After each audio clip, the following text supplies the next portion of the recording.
Hello students, very good morning. So students, in last class we were discussing about the chapter that was ray optics, and up to the topic of the in the revision we have discussed what is the refraction of light, what will be the effect when the light is traveling from optically denser to rarer media and optically rarer to denser media. So let's start our discussion again for the further topics in the chapter that was now that is first of all the principle of reversibility of light. Then we will see what is the critical angle and what is total internal refraction, and some examples, daily life examples based on that one. So first let's see principle of reversibility of light. So when a light rays that suffering the number of repeated reflection and refraction, that its final path starts to reverse now. So it means that you can understand it by, if suppose you have some of the glass slab. Now this is the normal that we have drawn. Here light incident on this one at the angle I. Now from here, if light gets refracted from here, now after refraction again it will go from here, or in the same media. If suppose there is no boundary, second boundary, let me remove it for more understanding purpose. So if we will remove this second boundary, suppose this is now the whole second boundary. Okay. So this is our first media, this is our second media, light is refracted now. Now we have kept a mirror here again. So if we will keep a mirror, then that time, as you know, from the mirror light gets reflect back in its own path from where it is coming back. So it will starts to go back again from here. Now this kind behavior of light is known as reversibility of light. This light will be reversed from here. Now it will go from here, again it will incident here, it will reflect from here. Just so this is now repeated, you can say refraction. Here it will be after filling a reflection. So whenever there will be the reflection after refraction, then that time light will be reversed from its own path. So this is now the reversibility of light. Now for the first condition, when light is coming from, suppose this is the first media we have, this is second media. When light is coming from first media to second media, then using Snell's law we can write 1 and 2, where this is n1 is the refractive index of first one, n2 is the second one. 1 and 2 can be written as sine of I upon this sine of r from here. This is using Snell's law. Now when from after just incident on this mirror, when light will go from here again, then that time this ray will become the incident ray and this ray will become the refracted ray. So we can write again the Snell's law for this one. So Snell's law will be now 2 and 1 from here, not 1 and 2, because it is going from now n2 to n1. In first case it is coming from n1 to n2. From 1 to 2 we have written, now it is going from 2 to 1. So 2 to 1 we have written here. This 2 to 1 will be equal to now sine of incident ray. Now this is incident ray and this will be the incident angle here. So that is sine of r upon sine of refracted angle. So this is refracted ray, that's why it will be sine of I from here. That two lines I think now clear. Now you can see obviously this 2 and 1 is reciprocal of 1 and 2 from here. So this is now 2 and 1 is equal to 1 and reciprocal of 1 and 2. 1 upon 1 and 2 from here. So this is now formula is known as principle of reversibility. Means if we know all the functions for the light coming from first media to second, then automatically we can study in the reciprocal way if light is going back from second media to the first media after reflection. So this is now called the reversibility of light. Now next one, after this let's see what is now the critical angle.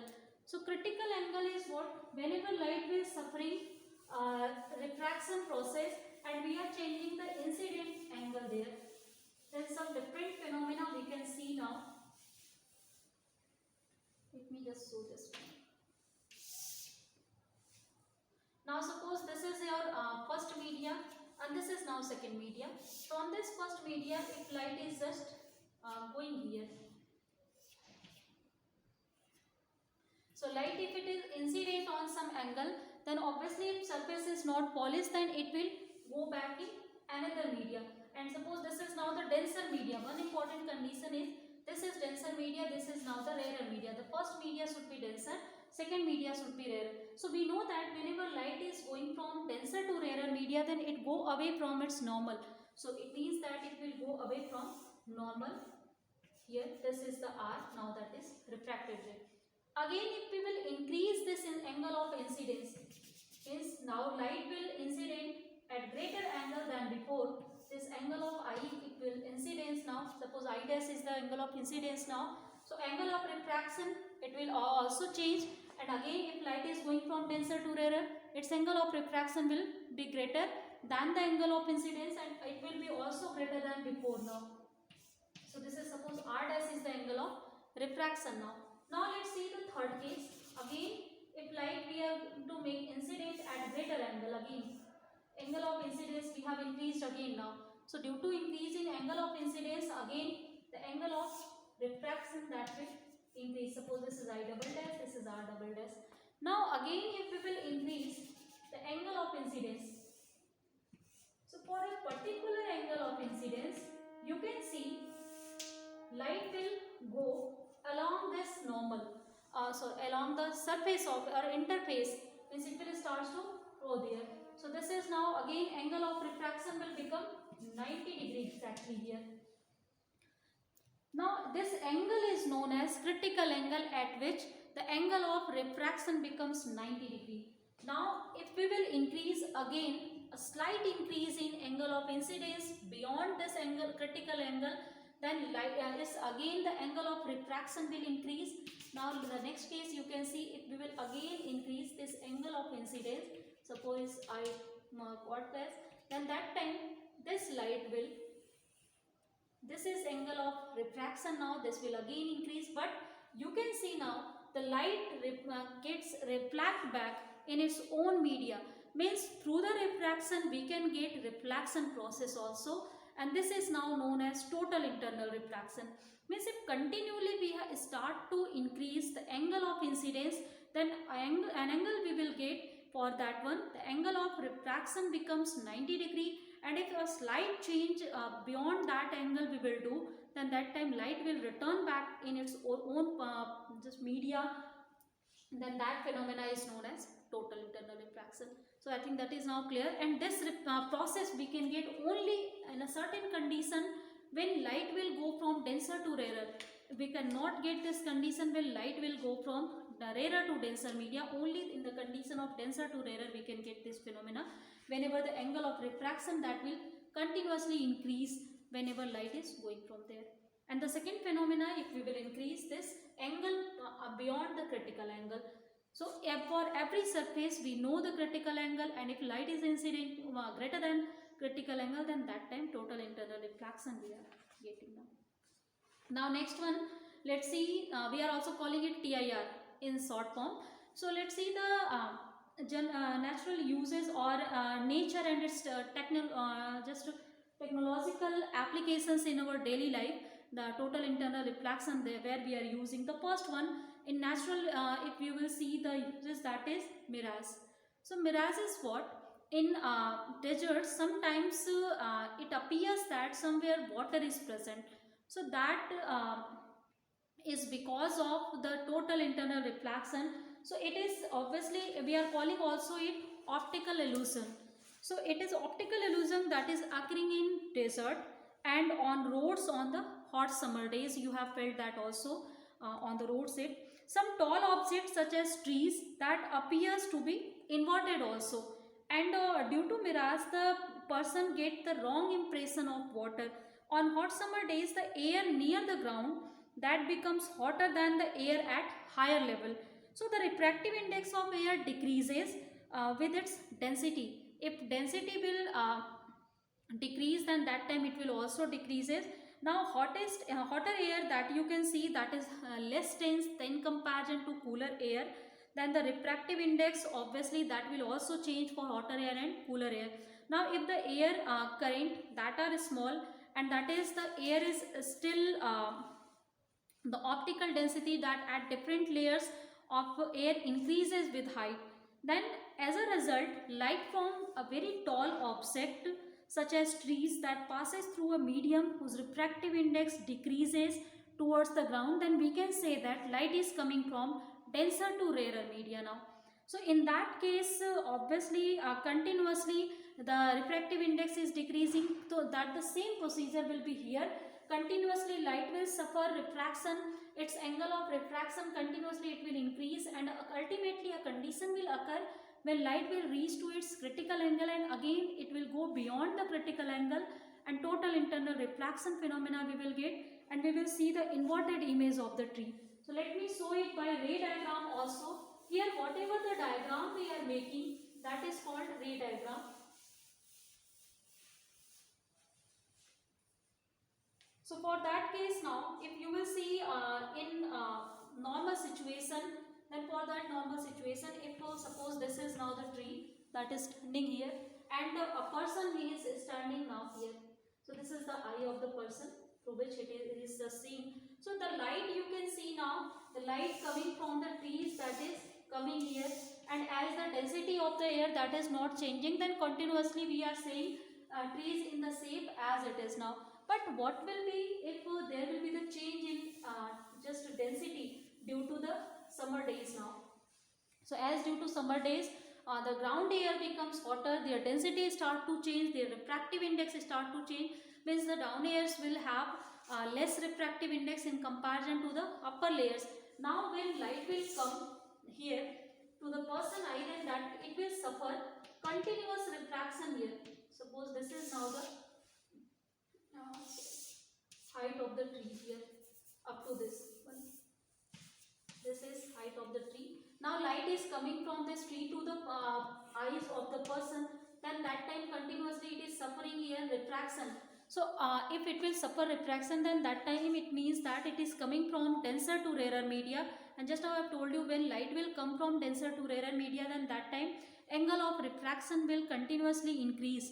So if angle of refraction will increase, then continuously light will start to bend, and in bended condition it will come to the eyes of the person. Then that time the person will see the image of the object here. You can see in a straight way it will see here.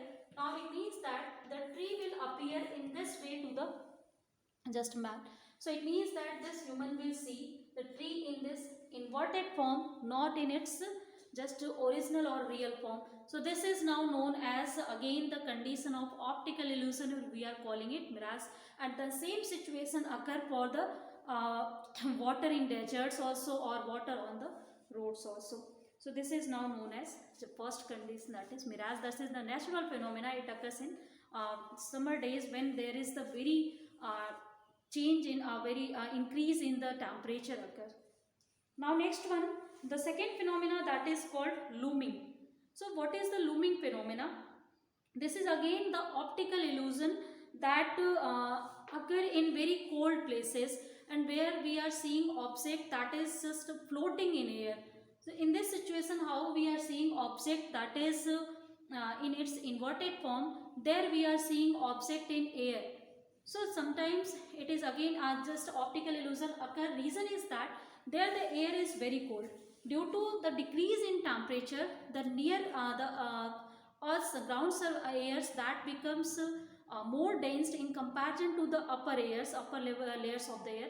It means that the density of down airs that will be greater in comparison to upper one. So the refractive index of down airs that will be also greater than the upper one. Now the light that is going from our eyes to the upper one, then that one obviously near the ground now it will be denser media, and upper the ground it will be rarer media. So if you will start to make again this kind of diagram for that situation, again if any object is here, we are seeing it from here, then that image will start to make in air here due to the just opposite inverted situation. So we are seeing that object is floating in air. So this is again optical illusion occurred due to the total internal reflection phenomena in natural. Third phenomena, that is the brilliance of diamond. So brilliance of diamond is obtained due to two situations. First situation is due to its chemical structure. So as diamond is possessing now SCP structure, Then due to that structure, the angle of its two faces, angle between any two planes, that is near exactly greater than the critical angle of the diamond. Now when the light will incident on diamond, then that time obviously light is going to incident greater than critical or one time it will incident, and that time again when it will reflect back, then it will incident greater than at critical angle. And you know, whenever the light will greater than critical angle, and from denser to rarer media, because outside the media is rarer and diamond is denser in comparison to the outside media, then when light will again go back from after coming in diamond, when it will starts to go back from the diamond to air again, then that time obviously it will face a total internal refraction due to incidence of greater angle than the critical angle. Then light will never come to just outside, it will suffer multiple reflection, and due to that diamond start to give brilliance. So this is the reason behind the brilliance of diamond, that is due to its shape and due to the angle that we are sometimes also we are giving a suitable cut to the diamond to just give it angle, proper angle, or the angle to make greater than the critical angle, so that we can get more brilliance in diamond there.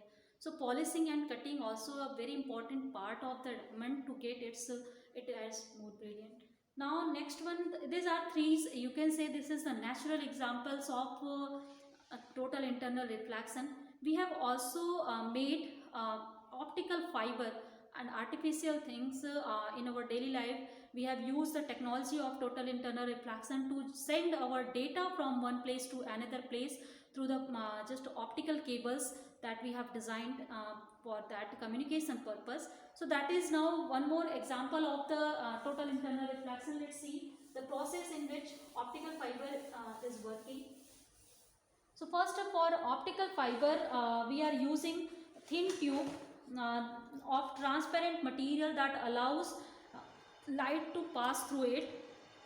Now without being refracted into air and or another external medium. So optical fiber may use the obviously that is used the total internal reflection. Now in this case we are using is this type of cable wires, and now sometimes we are also coating it for 2 times, so that no information can leak from these optical fibers. Now the information that we have to deliver, that for that one we are just superposing that one on any of the light wave. And now what we are doing at this optical fiber, we are just the angle of incidence we are keeping it greater than the critical angle of this optical fiber material. So if it will be greater than, then obviously this is now the denser media, and beyond this is it is rarer media. So you know, whenever light is going from denser to rarer and that is greater than critical angle, it will return back to its own media, then it means that it will suffer total internal reflection from here. Again when it will incident here, it will incident greater than its critical angle, again it will suffer refraction. And sometimes if some information, suppose some of the light will be transmitted from here or just go in this media, then that time from this one also it starts to go back, because what is the property of this cable or this part of this one, we are continuously changing the refractive index from here to here. So if the multiple change in refractive index will occur continuously, the refractive index or density is changing. Due to that one, no light can go beyond this surface. All lights will come back after suffering multiple reflection or total internal reflection from it. And in this way you can see the information can be sent from one place to another easily by, or any data can be sent easily by using these optical fibers. So in communication system or in communication technology, we are using this a lot now.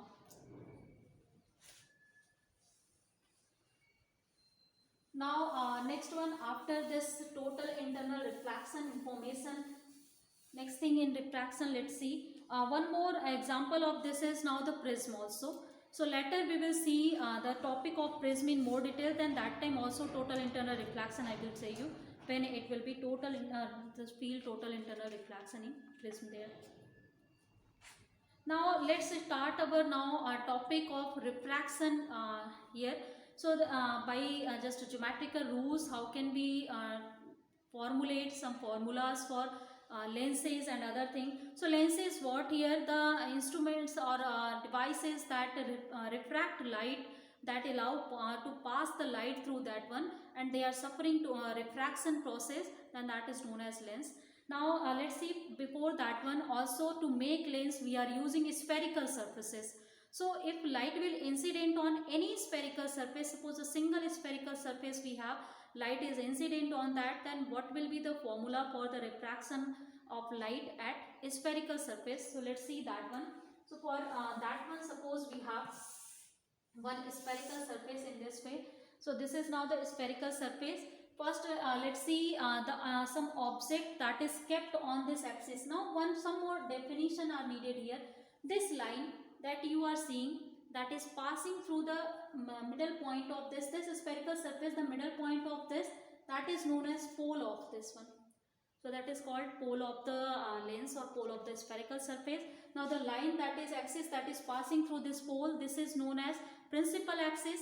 Now if any object that is kept at this principal axis, now obviously this will suffer, or the light will incident from here on this one. So suppose this is the normal that we are drawing, obviously this will be angle of incidence. From here this one will suffer refraction, and after refraction somewhere its image will be formed on this principal axis. So this is now the image, that is object, this is formed. One more thing before that, topic that is I think left here, that is the topic of focal length and focal point. So let's see that one also before this. So focal length is what? When number of rays that are coming parallel to this principal axis, then after passing through the lens or after passing through this spherical surface, they start to converge at a single point or starts to focus at single point, then that single point where they are focused, that is known as focal point, and the distance from pole to focal point, that is known as its focal length. So that is called focus and focal length. This is obviously our concept of focus. Also we can say focal point is that point from where the light is going, and it is after incidence on the surface, spherical surface, it starts to go parallel to the surface. So in the both way you can define the focal point or focus, and also the focal length of the any spherical surface. Now next one here, for the refraction at spherical surfaces. So that is obviously you have now information of the focal point. So every spherical surface will have a focal point where the light will converge, or from where the light will starts to diverge. Next one here, the distance between this object and the pole, that is known as object distance. We are using U to denote it in ray optics. Now the distance between this image point to this image to the pole, that is known as this image distance from here. Next one, as you can see, this is the spherical surface. Then for this spherical surface, this is the part of a sphere. So obviously this sphere will have some center, and in that suppose this is the C is the center, and that time the distance between pole and center is known as radius of curvature. So these are the primary information that you should know before starting to discuss anything in geometrical optics. One more thing here, you can take this P point as the origin, just like we are taking in Cartesian coordinate system. So in Cartesian coordinate system, as we are dividing whole things in the 4 quadrant, and this point where these two axes are meeting, that is called origin here. Now this side in the x1, this is known as positive x-axis, and this side we are calling is negative. Just like we will use here, whatever the distance we will measure right side to the pole, that will be just like here we are taking it positive, we will also take it positive sign for here. And this side, for the left side, whatever the quantity will be, like you can see this is in left direction, then that will be taken as negative. So we will take positive or negative sign. This is most important thing here while we are discussing the ray optics or geometry. We are also using coordinate system in the same way like we are taking in Cartesian coordinate. Now in the same procedure, if we are going for the height, So this is known as positive y direction, this is positive negative y direction. In the same way, if some heights we are measuring, so if height is in upward direction, it will be taken as positive, for downward it will be taken as negative. So this is sign convention rule that we will also apply here. Now let's end our class here with this discussion. In next class we will discuss what will be the formula when the light feels refraction at spherical surface. So thank you students for today.